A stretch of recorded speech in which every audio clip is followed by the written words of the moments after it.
Nous sommes très contents avec le chœur de femmes du COSU, en tout cas avec une partie des femmes du COSU, de participer à ce colloque Tomasi.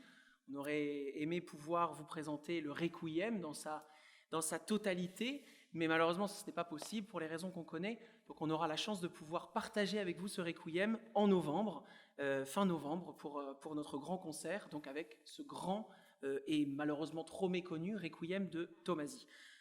On voudrait, pour participer, pour être quand même un petit peu avec vous, nous voudrions vous chanter 3 extraits des 12 chants de l'île Corse. Alors pourquoi ces chants ? Déjà parce qu'on voulait faire un petit peu de musique a cappella pour, on va dire, trouver un équilibre avec le Requiem. Et finalement, la production de musique a cappella de Tomasi n'est pas immense.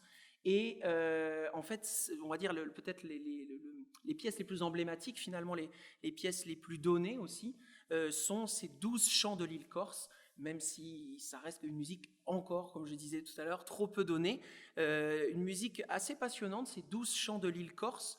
Donc 12 chants, il aurait aimé en arranger plus. Hein. Cette pièce, ce corpus de pièces, c'est la dernière œuvre de sa vie. Il aurait aimé pouvoir continuer ce travail.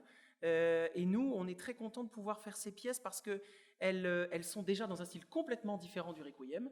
Donc voilà, musique a cappella, on a un style d'écriture qui est complètement différent. Là, on est sur des thèmes traditionnels avec l'utilisation de matériaux et l'utilisation d'écriture, on va dire, de procédés d'écriture qui sont plutôt propres aux musiques traditionnelles, avec des bourdons, avec des choses qui se répètent.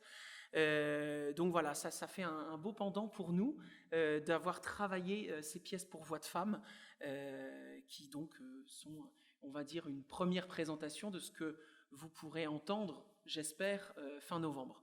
Les 3 extraits que nous avons choisi de vous interpréter dans ce corpus sont justement parmi les dernières. Vous avez les numéros 9, numéro 10 et numéro 12. Le numéro 9, Osiandri, je vous dis juste le début de la traduction. Oncle André, de moi aimé, vous êtes l'homme qu'il faut pour tenir un café. Ça met un petit peu l'esprit de cette musique avec ce thème.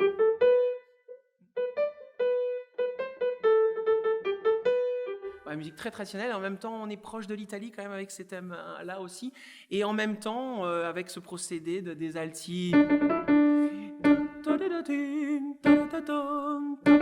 espèce de, un peu comme une vielle on pourrait dire, et ça ce sont les alti qui chantent ça sur la totalité de la pièce, et avec une harmonisation en accords parallèles qui est très typique de l'écriture qu'on trouve dans ces chants, et qu'on retrouvera aussi dans le Requiem.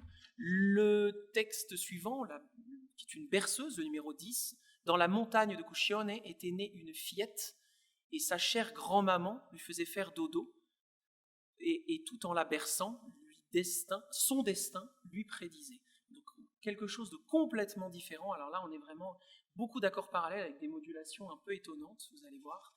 Et pour terminer, le numéro 12, Un mercante in fiera, donc le marchand à la foire, avec chacun qui veut vendre un peu ce qu'il a à proposer.